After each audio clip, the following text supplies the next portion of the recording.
Hello, everyone. Today I had an interesting thought that I wanted to share, which is that lifting and making progress in muscle growth is very similar to romantic relationships, and specifically the growing and building of romantic relationships. So here's what I mean. Whenever anyone gets into a relationship for the first time, things are fun, things are exciting, there's a lot to talk about, right? The novelty of the new relationship feels like you're floating on clouds, like nothing can touch you, nothing can hurt you.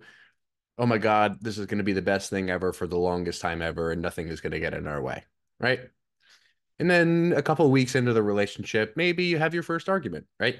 Maybe you start arguing about seemingly trivial things like cups on the counter. If you are in a similar living situation, maybe you start to get a little bit annoyed at each other about things that maybe initially didn't bother you, but now you're really starting to sort of see through the facade that once was. And so over time, what you discover is that it's not that that initial phase was a lie, right? But it was more just like a feature of the relationship, which was sort of able to propel you forward into the direction of greater commitment and greater understanding of the other person. And so, much in the same way, getting to the lifting thing here, whenever you introduce a new exercise, much like the relationship thing, the romantic relationship thing, that exercise is fun. It's novel, it's sexy, it feels cool. Oh my God, I've never felt this muscle in this way before. Maybe you haven't had a pump in that tissue specifically, and you think it's going to be the best thing since sliced bread. And oh my gosh, this one body part that I could never target, it just feels way different with this thing as compared to these other things. And then 2 weeks in, 3 weeks in, maybe a little bit longer, you start to recognize that, like, there's some problems with this exercise. Maybe when you try to add more reps, things break down, or whenever you try to add more load, things just don't quite feel the same. Whenever you try to progress week to week to week, you just, start to see issues crop up in that particular exercise that you were not able to recognize initially because you weren't really able to, use a ton of weight, and subsequently you weren't really able to create a ton of tension, maybe relative to how you would in future weeks. Perhaps you weren't feeling any sort of discomfort initially that you may have felt weeks later when you add more load, more volume, more effort, etc. And so much in the same way that the romantic relationship sort of rears its head in this ugly way after a couple of weeks, exercise works the same way. And so what happens in these situations? A month in, 2 months into the exercise, 2 months into the relationship, you start to think about, should I be doing this thing? Like, I'm running into these issues, it didn't feel the same as it did initially.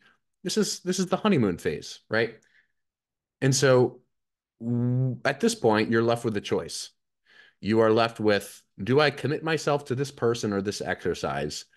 And do I push past this phase where I'm really trying to figure things out and troubleshoot things? Or do I bail out and do I go to the next person? Do I go back to Tinder? Or do I go to the next exercise? Do I introduce the next novel thing that I can be excited about? And what I find is much like most successful relationships, most people who are hypermuscular, who have built appreciable amounts of muscle over long periods of time, they just are doing the same friggin' exercises every single week. I mean, the people that you see in the gym that have been lifting for 10, 15, 20 years, that are the biggest people on the planet, natural, enhanced, doesn't matter. These are people who are committing themselves to doing the same exercises, to perfecting those exercises, and to along the way understand, like, hey, what about this exercise is going to work better for me? What kinds of load progressions make sense? What kinds of volume progressions make sense? What kinds of tempos make sense in the context of this particular exercise? And the more that you stick with the same exercises, the more that you discover things about that exercise. And maybe that thing that you ran into on week 2 or 3 now no longer is an issue because you were able to actually identify an issue and troubleshoot it because you sort of kept at it. And so much in the same way that all successful romantic relationships run into this point where it's like the novelty has worn off, the sexiness has worn off. Once you get to that point, that's actually where the relationship begins, right? The novelty, the fun of the initial phase was basically just this little like tug of the relationship or of the exercise kind of roping you in and getting you excited about it. But the real work begins when you start to run into issues. The real work begins when you start to realize that what you thought initially about that thing wasn't necessarily the case. And again, the sort of curtains open up. And so again, the real work begins when the novelty fades. The real work begins when you start to be able to add substantial amounts of load to the same exercises, when you start to be able to, for yourself, troubleshoot these exercises in a way that makes it work for you, not just for a week, not just for 2 weeks, not just for 3 weeks, but for months and years on end. And guess what? By the end of a successful exercise selection, by the end of a successful relationship, you kind of come to recognize that like there really is no end to this thing. It just keeps going. And so the only way to sustain progress in either domain over time is to stick with it and is to continue to figure things out that you didn't know before, that you didn't know yesterday, to continue to admit that you actually don't have enough information about what might work and what might not, right? But what you do have is an ability to sustain effort and to be consistent with those things over very long periods of time. And guess what?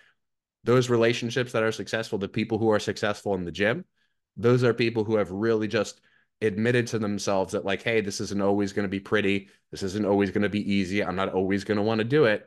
But regardless, I'm going to stick to this thing and I'm going to commit myself to this thing because that's the only way to continue to move forward. The second that you start to ping pong around, you see these people in the gym all the time. You've seen them maybe for 5 years at your gym. They look the same. Why do they look the same? Right? They're constantly ping ponging around, not committing themselves to a particular set of exercises, not committing themselves to actually putting weight on when they might accumulate some fat, not being willing to deal with that discomfort transiently so that they can have success in the long term. Right? And the same is true for not even just romantic relationships or friendships as well. So hopefully that comparison was helpful and or made sense. Let me know what you think in the comments below. A little bit of a weird video for me today, but hopefully you all appreciate it. And I'm curious as to what your thoughts are. So let me know.